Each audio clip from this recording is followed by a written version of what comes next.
ರಕ್ಷಿತಾನ ಕಂಡ್ರೆ ಅಶ್ವಿನಿ ಗೌಡ ಅವರಿಗೆ ಅದು ಯಾಕಷ್ಟು ಹೊಟ್ಟೆ ಉರಿನೋ ಗೊತ್ತಾಗ್ತಾ ಇಲ್ಲ. ರಕ್ಷಿತಾನ ಕಂಡ್ರೆ ಸಾಕು ಉರಿದು ಬೀಳ್ತಾರೆ. ಎಷ್ಟರ ಮಟ್ಟಿಗಪ್ಪ ಅಂದ್ರೆ ರಕ್ಷಿತಾ ಒಂದು ಸಣ್ಣ ತಪ್ಪನ್ನ ಮಾಡಿದ್ರೆ ಸಾಕು ಅಂತ ಕಾಯ್ತಾ ಇರ್ತಾರೆ. ಆದ್ರೆ ರಕ್ಷಿತಾ ಮಾತ್ರ ಯಾರೇ ತನ್ನ ವಿರುದ್ಧ ತಿರುಗಿ ಬಿದ್ರು ತನ್ನ ಪರವಾಗಿ ತಾನೇ ಧೈರ್ಯವಾಗಿ ನಿಲ್ತಾಳೆ.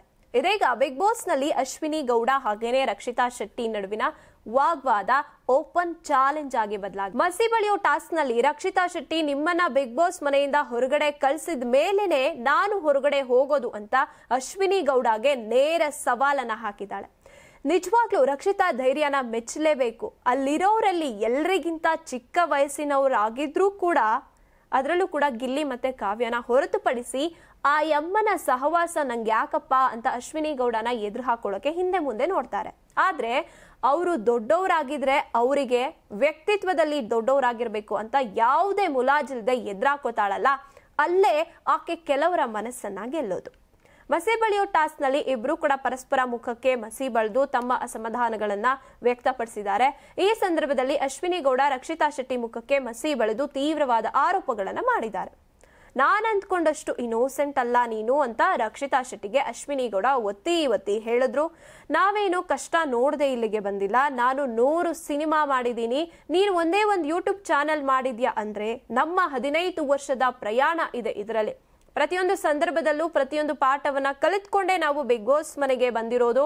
3ನೇ ವಾರದಲ್ಲಿ ನಿಂದು ಯಾವುದೋ ಒಂದು ಕಾರ್ಡ್ ವರ್ಕ್ ಆಯ್ತು ಅಂತ ಇಡೀ ತನ್ನ ವ್ಯಕ್ತಿತ್ವವನ್ನ ತಗೊಂಡು ಬಂದು ಡಸ್ಟ್ಬಿನ್ಗೆ ಹಾಕುವಂತಹ ಯೋಗ್ಯತೆ ನಿನಗಿಲ್ಲ. ನೀನು ಅವತ್ತು ಆಟ ಆಡುವಂತ ಮಾತಾಡುವಂತ ಬರದಲ್ಲಿ ನೀನು ಏನೇನೋ ಮಾತಾಡಿದ್ಯಾ ನನಗೆ ಗೊತ್ತಿಲ್ಲ. ಆದ್ರೆ ನನ್ನ ಕಿವಿಗೆ ಬಿದ್ದಿದ್ದು ನೀವು ನಾಟಕ ಮಾಡ್ತೀರಾ, ನೀವು ಸೀರಿಯಲ್ನವರು ಅಂತ ಕಾಲ್ನಲ್ಲಿ ಆಕ್ಷನ್ ಮಾಡಿದ್ದು ಎಲ್ಲಾ ಕ್ಯಾಮ್ರಾಗಳಿಗೂ ಕೂಡ ಗೊತ್ತಿದೆ ಅಂತ ಅಶ್ವಿನಿ. ನಿನ್ನಂತ ಚಾನೆಲ್ಗಳು 100 ನಾನು ಮಾಡಬಹುದು, ನಂತರ ನೀನು ನನ್ನ ವಯಸ್ಸಿಗೆ 100 ಸಿನಿಮಾ ಮಾಡ್ಬಿಡು, ನಿನಗೆ ಇದೇ ಚಾಲೆಂಜ್ ಅಂತ ಅಶ್ವಿನಿ ಗೌಡ 40 ವರ್ಷಕ್ಕೆ ಏನು ಅನ್ನೋದನ್ನ ಇಡೀ ಜಗತ್ತಿಗೆ ಪ್ರೂವ್ ಮಾಡಿದೀನಿ. ಜೈಲಿಗೆ ಹೋಗೋಕ್ಕೂ ರೆಡಿ ಇರೋ ಹೆಣ್ಮಗಳು ನಾನು. ನಿಂತರ ರೂಮ್ಗಳಲ್ಲಿ ಹೋಗಿ ಒಬ್ಬೊಬ್ಬರ ಕೈ ಹಿಡ್ಕೊಂಡು ಬಕೆಟ್ ಹಿಡಿಯೋ ಕೆಲಸ ನಾನು ಮಾಡಿಲ್ಲ. ನೇರ ಮಾತಾಡ್ತೀನಿ, ಅದು ನನ್ನ ತಾಕತ್ತು ಅಂತ ಅಶ್ವಿನಿ ಗೌಡ ಹೇಳಿದ್ರು. ಇನ್ನೋಸೆಂಟ್ಗೆ ನಾನು ಇನ್ನೋಸೆಂಟ್ ಹೌದು, ಆದ್ರೆ ನಿಮ್ಮಂತ ರಾಕ್ಷಸರಿಗೆ ನಾನು ರಾಕ್ಷಸಿನೇ. ಸಿನಿಮಾ ಅಂತ ಹೇಳ್ತೀರಲ್ಲ, ನಿಮ್ಮನ್ನ ಬಿಗ್ ಬಾಸ್ ನಿಂದ ಮನೆಗೆ ಕಳುಹಿಸಿನೇ ನಾನು ಮನೆಗೆ ಹೋಗೋದು. ಇದು ನಾನು ನಿಮಗ್ ಮಾಡ್ತಾ ಇರುವಂತಹ ಚಾಲೆಂಜ್ ಅಂತ ಅಶ್ವಿನಿ ಗೌಡಗೆ ರಕ್ಷಿತಾ ಶೆಟ್ಟಿ ಓಪನ್ ಚಾಲೆಂಜ್ ಮಾಡಿದ್ದಾರೆ. ಚಾಲೆಂಜ್ ನಲ್ಲಿ ರಕ್ಷಿತಾ ಗೆಲ್ತಾರೋ ಇಲ್ವೋ ಗೊತ್ತಿಲ್ಲ, ಆದ್ರೆ ಆ ಹುಡುಗಿಯ ಧೈರ್ಯ, ಕೆಲವೊಂದು ಸಂದರ್ಭಗಳಲ್ಲಿ ಆಕೆ ತೆಗೆದುಕೊಳ್ಳುವಂತ ನಿರ್ಧಾರಗಳು ನಿಜಕ್ಕೂ ಆಕೆಯನ್ನ ಜನತೆಯ ಮನಸ್ಸನ್ನ ಗೆಲ್ಲುವಂತೆ ಮಾಡಿವೆ ಅಂತ ಹೇಳಬಹುದು. ಈ ಬಗ್ಗೆ ನೀವೇನು ಅಂತೀರಾ? ಕಮೆಂಟ್ ಮಾಡಿ ತಿಳಿಸಿ.